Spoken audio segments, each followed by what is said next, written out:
Today on Design, Build, and Fix, we're going to show you how to cut and adjust the seam in your countertop. And oh, by the way, this is going to be the most important cut that you're ever going to make on a granite countertop to make sure that that seam is as small as possible. We're going to show you some tricks on how to hide it a little bit later. All right, remember, if you like the content, please make sure you subscribe to the channel. All right, let's show you how to get this cut.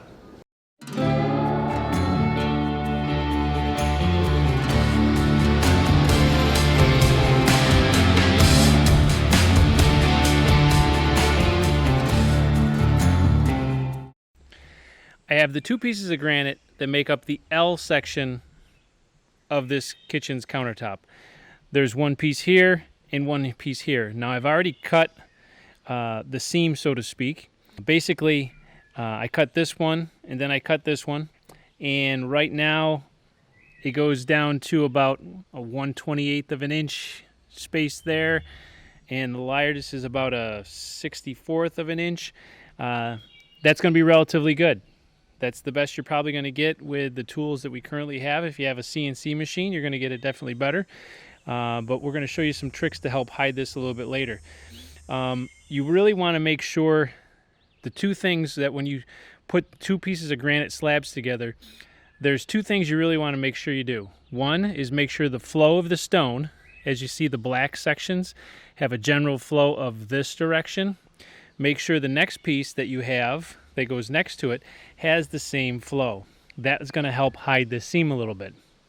The next thing you're going to want to do is the prominent color in here is black as far as the graining goes. And if you take a look, you're going to want to match these up the best you can. So right here we have a section of black and black.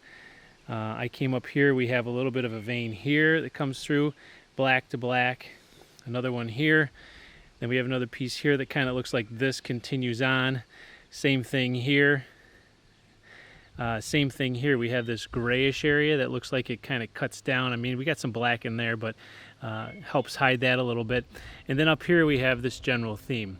So when you do this, you're going to want to make sure that the grain stays the same, and you also want to make sure the characteristics of the stone stay the same. All right, so a couple things you have to keep in mind when it comes time to cutting the seam on your granite. The first thing you want to do is to keep the part that is going to be the corner portion of it as big as possible for as long as possible. So what that's going to do, it's going to give you the option of being able to slide that granite forward or backwards in order to get the veining lined up to make that look the best that it possibly can. You also want to note the fact that I have not cut the straight or the corner yet on this corner unit. That's going to also allow me to have the ability to move that granite slab up and down to make that veining come out perfect.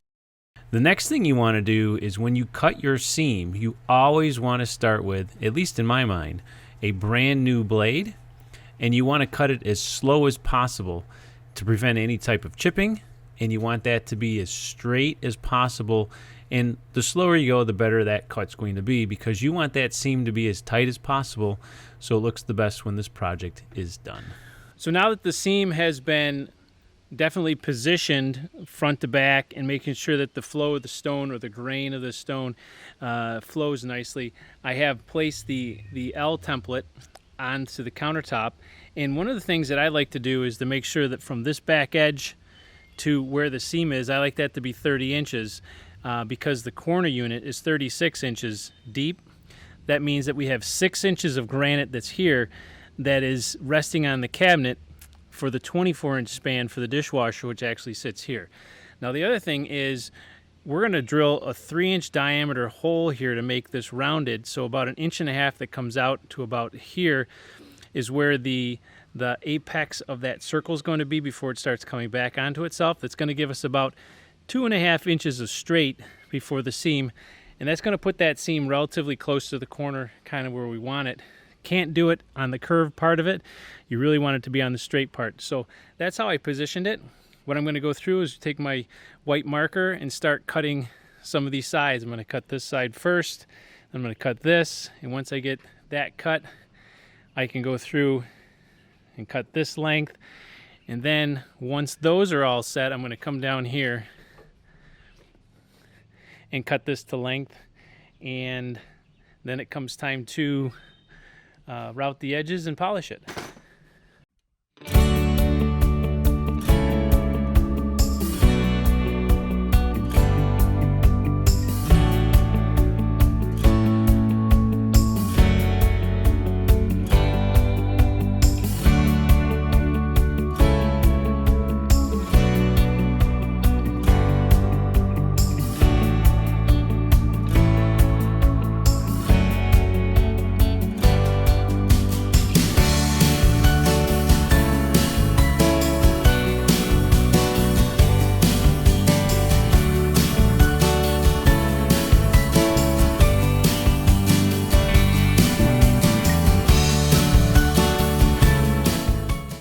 Thanks for watching another video on how to fabricate granite countertops.